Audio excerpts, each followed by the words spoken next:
19वीं सदी का वह समय था जब भारत अंग्रेज़ों की कठोर हुकूमत से कराह रहा था।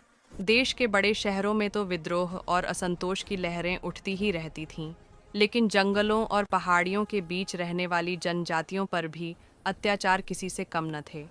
चाय और लकड़ी के व्यापार के नाम पर अंग्रेज़ आदिवासियों की ज़मीन छीन रहे थे। जमींदार और दलाल उनके खेतों पर ज़बरदस्ती कब्जा कर रहे थे। उस अंधकार भरे समय में चोटनागपुर की धरती पर एक ऐसा बालक जन्मा जिसने आगे चलकर अपने लोगों के लिए धरती आबा यानी धरती का पिता कहलाया। उसका नाम था बिरसा मुंडा। बिरसा का जन्म 15 नवंबर 1875 को उलिहातू गांव में हुआ। उसका परिवार साधारण था, मगर परंपरा, संस्कृति और प्रकृति से गहरा जुड़ा हुआ था। उसकी माँ कर्मी हाथों से गहने बनाती और पिता सुगना खेती बाड़ी करते। बच्चे के रूप में बिरसा बिल्कुल चंचल, जिज्ञासु और बुद्धिमान था। वह घंटों जंगलों में घूमता, पेड़ों पौधों से बातें करता और नदी के पानी की धारा को बड़े ध्यान से सुनता।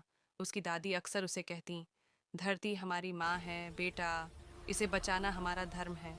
शायद यही वाक्य उसके मन में किसी बीज की तरह अंकुरित हो रहा था।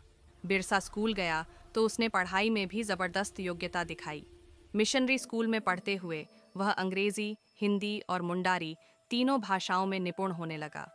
पर उसके अंदर एक बेचैनी भी बढ़ने लगी। वह देख रहा था कि कैसे उसके ही लोगों को अपनी ही जमीनों से बेदखल किया जा रहा है। मिशनरी स्कूल में धर्मांतरण को बढ़ावा दिया जाता था, जिससे बिरसा का मन और उदास हो गया। उसे लगा कि उसके समुदाय की पहचान धीरे धीरे मिटाई जा रही है। किशोरावस्था में ही बिरसा ने स्कूल छोड़ दिया और वापस अपने लोगों के बीच लौट आया। वह उनके दुख दर्द को समझने लगा। जंगलों के बीच बैठकर वह बूढ़ों की कहानियां सुनता, उन वीर पूर्वजों की जिन्होंने कभी जंगलों को बचाने के लिए युद्ध लड़े थे। वह समझ गया कि अंग्रेजों का असली उद्देश्य जनजातियों की संस्कृति को नष्ट कर जमीनों पर कब्जा जमाना है। धीरे धीरे बिरसा एक विचारक और चिंतक के रूप में पहचाना जाने लगा।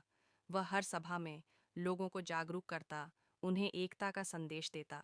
उसने कहा, हमारी लड़ाई सिर्फ हमारी जमीन की नहीं है, बल्कि हमारी पहचान की लड़ाई है। उसके शब्दों में शक्ति थी, उसकी बातों में सच्चाई थी। गांव-गांव में उसका नाम फैलने लगा। इसी दौरान वह उल गुलान अर्थात